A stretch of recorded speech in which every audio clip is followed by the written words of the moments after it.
Ja sam Biljana Radeka. Evo najvažnijih informacija. Eksplozije u Nikopolju, Harkovu i Nikolajevu. 4,5 miliona Ukrajinaca u mraku zbog napada na infrastrukturu, tvrdi Kijev. Ponovo granatirana nuklearka Zaporožje. 5 miliona Ukrajinaca bez struje. Britanci tvrde specijalna ruska jedinica puca na dezertere. Xi Jinping poručio Putinu da ne sme da upotrebi nuklearno oružje, a Šolcu da pokrene mirovne pregovore. Putin potpisao zakon za mobilizaciju osuđenih lica. Prosto je neverovatno šta se tamo dešava. Kao da Ukrajinaca više nema, kao da ih bacaju u peć. Zelenski optužuje Rusiju za energetski terorizam. 254. dan rata u Ukrajini. Sirene za vazdušnu uzbunu ponovo se oglašavaju širom Ukrajine, a u Kijevu petina stanovništva je bez struje. U Hersonu je proglašen 24-časovni policijski čas jer se očekuje ukrajinska ofanziva. Vladimir Putin izjavio je da Zapad žrtvuje Ukrajinu bacajući u peć. Sirene za vazdušnu opasnost ponovo su se oglašavale širom Ukrajine. Prvo su se sirene oglasile u Vinjičkoj i Žitomirskoj oblasti, a nakon toga u Hmljeničkoj, Rovnjenskoj i Ternopoljskoj. Mediji su potom saopštili da su se sirene za vazdušnu opasnost oglasile i u Kijevskoj i Harkovskoj oblasti, kao i Kirovogradskoj i Čerkavskoj. U Kijevu je bez struje oko 450.000 stanovnika, što je 1,5 puta više nego prethodnih dana. Gradonačelnik Kijeva Vitalij Kličko je još jednom apelovao na građane da maksimalno štede struju jer je situacija vrlo teška. Predsjednik Ukrajine Volodimir Zelenski kaže da je bez struje trenutno skoro 5 miliona ljudi u zemlji. Generalštab oružanih snaga Ukrajine saopštio da ruske snage vode ofanzivne operacije na pravcu Bahmuta, Avdijivke i Novopavlivske. Ruske snage pokušavaju da zadrže teritorije koje su zauzele, koncentrišući napore na odvraćanje dejstava ukrajinskih snaga na određenim pravcima. Ruske snage granatiraju ukrajinske duž cele linije fronta, vrše izviđanje iz vazduha i nastavljaju da gađaju vitalnu infrastrukturu i civilne objekte. Lokalni mediji javljaju da su se začule snažne eksplozije koje potresaju okolinu Hersona, kao i da su Rusi naredili hitnu evakuaciju sela Velika Lepetika, koji se nalazi blizu tog grada. U Hersonu je proglašen 24-časovni policijski čas. Ruska vojska prikazala je i snimak uništavanja ukrajinskog broda od strane drona. Ruski predsjednik Vladimir Putin izjavio je da je sukob Rusije sa neonacističkim režimom u Kijevu bio neizbežan. Obraćajući se okupljenima u Moskvi na obeležavanju Dana nacionalnog jedinstva zemlje, Putin je rekao da zapadne sile pokušavaju da stvore antiruske osjećaje u Ukrajini. Putin je izjavio da Ukrajina danas kao da ne postoji za zapad i da Ukrajince faktički bacaju u peć. To možemo da vidimo i po načinu vođenja borbenih dejstava. Prosto je neverovatno šta se tamo dešava. Kao da Ukrajinaca više nema, kao da ih bacaju u peć. Upravo je Ukrajina, ukrajinski narod prva i glavna žrtva namjerne mržnje prema Rusima i Rusiji. Rusi nikada neće dozvoliti stranim državama da oslabe i unište Rusiju i branit će svoju zemlju isto onako kako su to radili herojski preci. Nešto ranije on je potpisao zakon kojim se dozvoljava mobilizacija ljudi koji su počinili teška kriminalna dela, ali se isključuju oni koji su počinili krivična dela izdaje, špijunaže, terorizma i zlostavljanja dece. U Rusiji je do sada mobilisano 318.000 ljudi u okviru delimične mobilizacije. 49.000 ljudi obavlja borbene zadatke u ruskim trupama, dok ostali učestvuju u obuci. Britanski institut za proučavanje rata u svojoj novoj dnevnoj analizi stanja u Ukrajini piše kako ruske snage nastavljaju sa određenim povlačenjem iz Hersonske oblasti, ali da još uvijek nije jasno hoće li se njene trupe boriti za grad Herson, na koji bi uskoro, kako se očekuje, mogle da krenu ukrajinske snage. Pojedini mediji su i preneli da su proruske snage čak poneli zastavu iz grada, ali se na terenu ne vidi veliko povlačenje ruskih snaga. Britanci su također objavili jedan izveštaj o stanju u ruskoj vojsci, gdje je moral, kako tvrde Britanci, jako nizak. Tako Britanci pišu da zbog pada morala vojnika i nevoljnosti da se učestvuje u borbama, ruske snage verovatno su počele da raspoređuju jedinice uz prijetnju da će pucati na vlastite vojnike koji se povlače. Drugim rečima, reč je o jedinicama koje pucaju vojnike koji dezertiraju ili napuštaju liniju borbe. U obaveštenom izveštaju opisuju se ruske jedinice kao jedinice za blokiranje koje se koriste za prisiljavanje boraca na ofanzivu.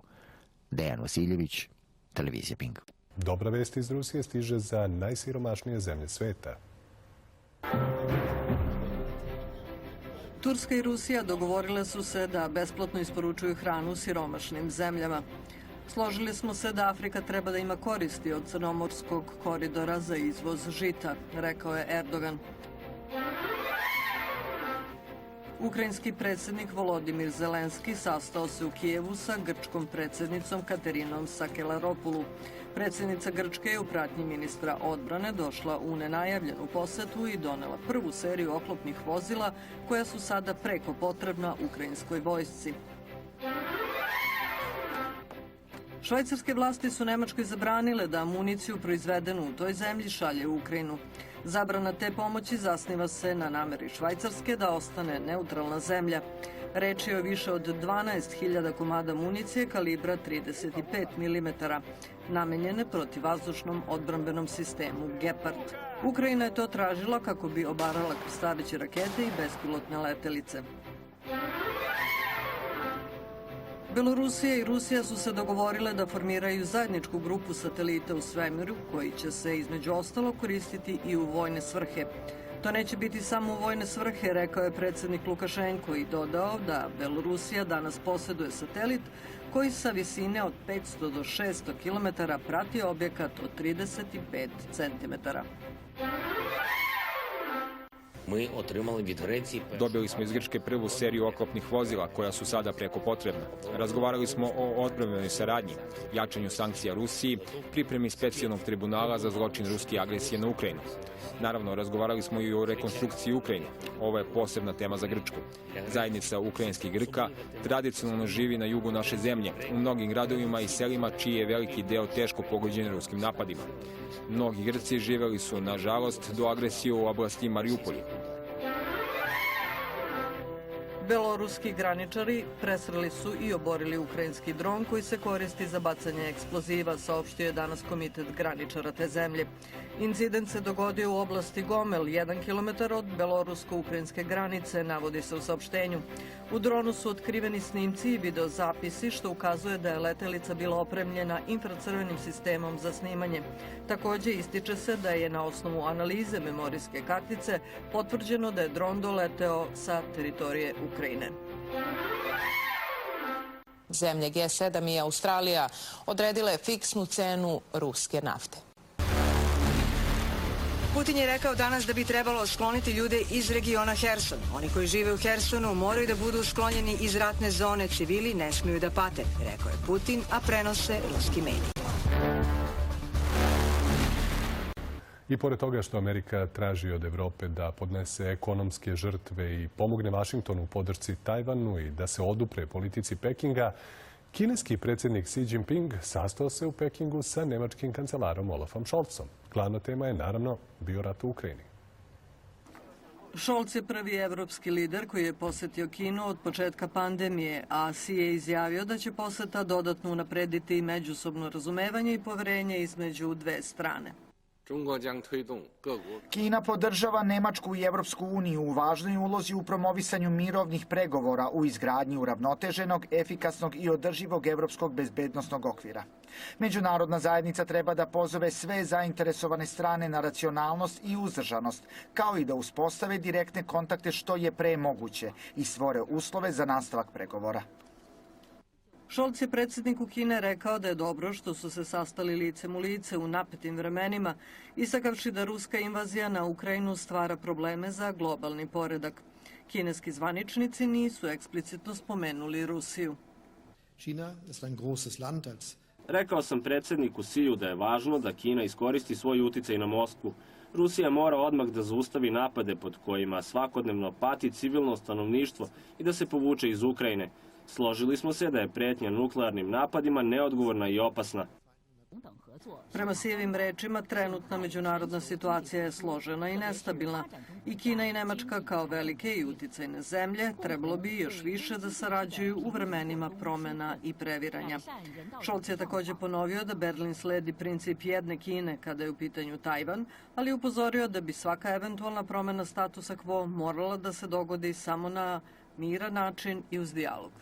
Švedska i Finska su ispunile zahteve Turske povodom prijema u alijansu i došlo je vreme da im poželimo dobrodošlicu, izjavio je generalni sekretar NATO-a Jens Stoltenberg. On kaže da je u ovim opasnim vremenima važno da se finalizuje njihovo članstvo kako bi se sprečilo bilo kakvo nerazumevanje ili pogrešne procene u Moskvi.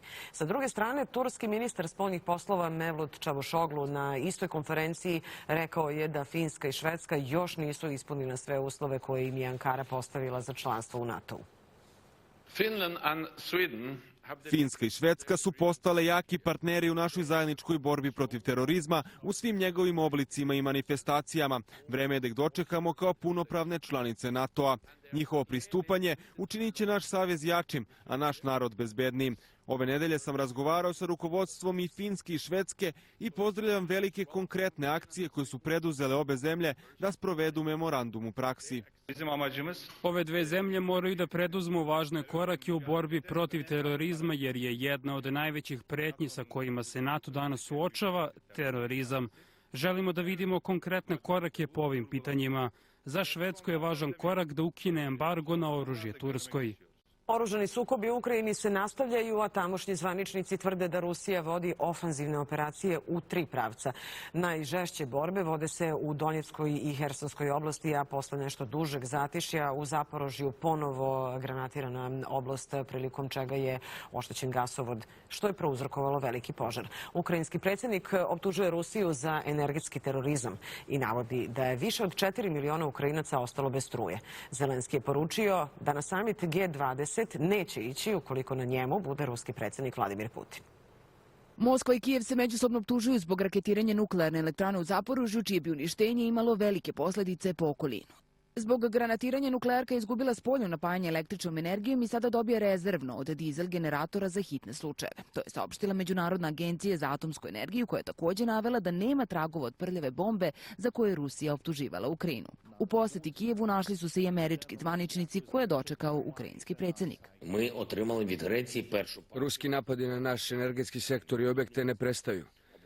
Takav ruski teror mora i sigurno će na kraju i dobiti snažan globalni odgovor.